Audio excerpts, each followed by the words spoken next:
Assalamualaikum warahmatullahi wabarakatuh. Halo Unpamers, mahasiswa-mahasiswiku dimanapun kalian berada. Semoga selalu dalam keadaan sehat dan bahagia.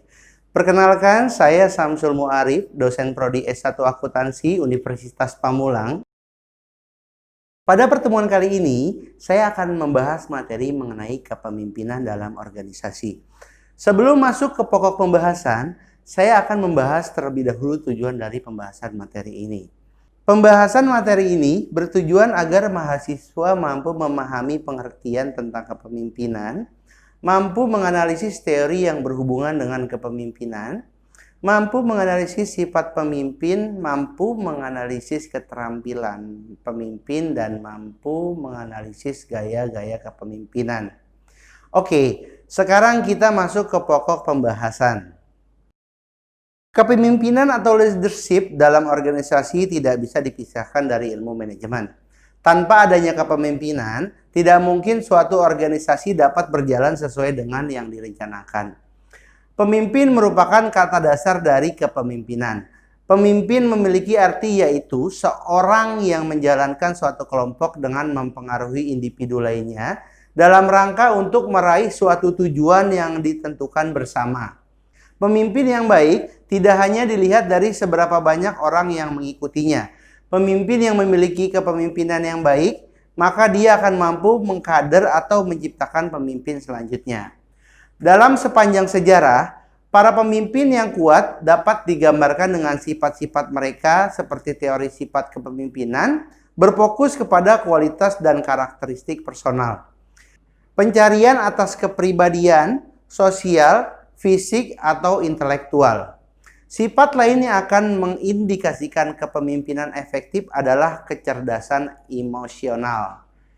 Para pendukung kecerdasan emosional menyatakan bahwa tanpa kecerdasan emosional, seorang mungkin mendapatkan pelatihan yang luar biasa, pemikiran analisis yang tinggi, visi yang efektif, dan pasokan gagasan cerdas yang tiada habisnya, tetapi masih belum menjadikannya seorang pemimpin besar. Ada 3 teori yang menjelaskan mengenai latar belakang adanya pemimpin. Teori tersebut adalah yang pertama, teori genetik. Lahirnya pemimpin berdasarkan teori ini bersumber pada bakat. Bakat yang dimiliki sejak lahir membawa sifat pemimpin. Yang kedua adalah teori sosial. Teori ini mengemukakan bahwa sejatinya seseorang memiliki sifat kepemimpinan dalam mengatur organisasi melalui suatu proses. Yang ketiga, teori ekologis. Pada teori ini menyatakan bahwa kepemimpinan dalam organisasi merupakan perpaduan antara bakat dan pengembangan diri. Sifat-sifat kepemimpinan dalam organisasi yang penting dimiliki oleh setiap pemimpin adalah yang pertama sebagai motivator, yang kedua menjalin komunikasi yang baik dengan bawahan, yang ketiga memberikan kepercayaan kepada bawahan, dan yang keempat adalah bertanggung jawab terhadap apa yang dipimpin. Terdapat setidaknya 4 keterampilan yang harus dimiliki oleh pemimpin. Yang pertama adalah keterampilan konseptual. Kemampuan dalam mengkonsep dalam organisasi sangat diperlukan pemimpin. Kemampuan ini merupakan keahlian dalam melakukan koordinasi dan mengintegrasikan segala kepentingan yang ada di dalam organisasi. Yang kedua adalah keterampilan komunikasi. Kemampuan kepemimpinan yang perlu dimiliki oleh pemimpin adalah kemampuan komunikasi. Kemampuan kepemimpinan ini diperlukan oleh pemimpin untuk menjalin kerjasama, memahami dan memberi motivasi kepada seorang lain dalam suatu organisasi. Yang ketiga adalah keterampilan administratif.